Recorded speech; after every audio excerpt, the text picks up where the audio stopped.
我们去过俄罗斯，也去过乌克兰，在两个地方我们都有不少朋友，有很深的连结。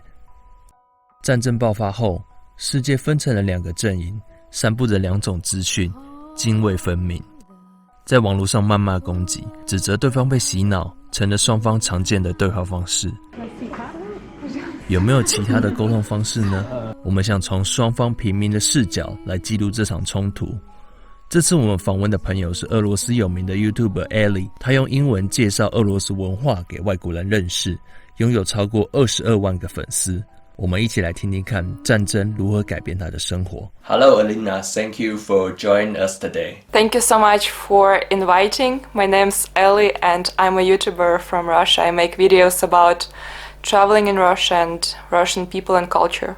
I've been living for almost 5 years in different parts of the world. I started to notice that people don't know much about Russia or have many stereotypes and misconceptions about it. So I started to make videos about Russia, showing these videos to the foreign audience. As a famous Russian YouTuber, how the sanctions and the conflicts have influenced your life? This affected my channel a lot. The hate that started to come to my channel, because many people started to call the Russian culture criminal culture instead of the Russian culture. I understand these people because they are scared, they panic, so I guess those are people who wanted to take some action in this situation, and probably they just found some channel about Russia and left some nasty comment, but they don't realize that there are governments and there are regular people. Maybe these people don't realize that they write this violent comment to a regular person from Russia, and I was just continuing to show videos about my travels in Russia.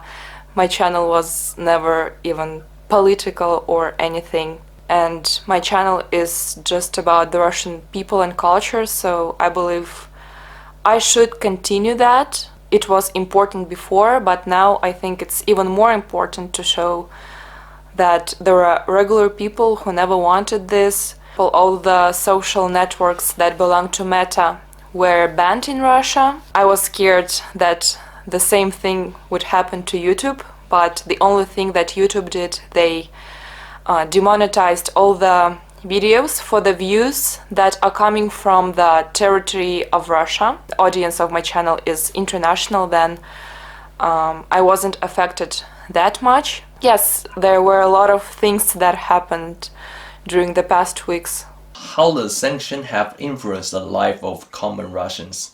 Prices increased, of course, food increased, some products, not all of them, but for example, in 20% increase. Electronics, of course, because there are so many imported products. So, for example, I wanted to buy the lens for my camera, but there are no lens for like my specific camera anymore or stuff like this. But of course, it's not a huge tragedy comparing to what is happening to some people who are losing their homes. Some international companies were closing, like McDonald's, KFC, some brands, you know, but overall the life here is as before, but a bit more sad, I would say, because you see it in people's mood and people don't know what to expect.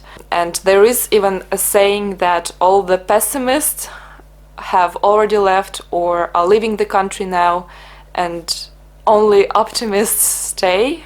And maybe I'm just trying to be optimistic about tomorrow and that everything will be fine eventually. Well, I hope so. I remember you make some video with your Ukrainian friends before. Do you still keep in touch with them?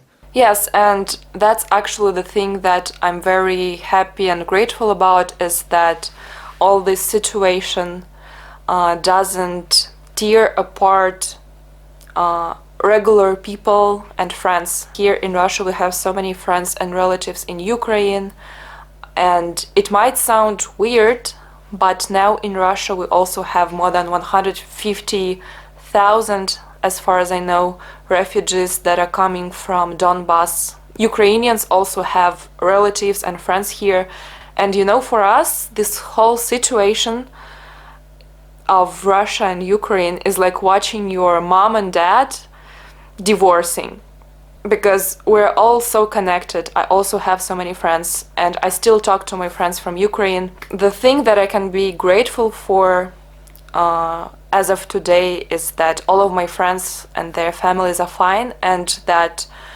this situation doesn't tear us apart. And this conflict is between the governments, and all the regular people are just victims. And in situations like this, we won't find winners. There are only people who suffer. So do you have any message to share with our audience? Conflicts between countries are very scary, but what is not less scary is violence which is coming from regular people to people like me, just regular citizens. So I would like to all the people to know that regular people never wanted this, not to be hateful towards us, towards all the Russians, to try to separate the regular people and the governments, try to create peace and kindness around yourself, start from yourself, because hate creates even more hate. Thank you for joining us today, Alina. We don't have the information from each side, so I think sometimes they will confuse us. What do the real Russians think? Now it's very difficult actually to trust any information. Many people talk about propaganda, you know, and it's difficult to understand because propaganda is coming from both sides, like from all the sides. So now it's very difficult to verify any information, but it's very important to compare different sources. In Russia, of course, we don't only watch the state media. We also read information which is coming from other sources. Try to make this puzzle in your head, not just to trust one source. Thank you. Thank you so much. Thank you so much for inviting me. Добро пожаловать в Россию. Добро пожаловать в Россию. Добро пожаловать в Россию. I wish the audience to really go and explore the world, explore Ukraine, and just make your life better and make our life better, you know, because this just make the connection with us and let us get to know your country and your culture.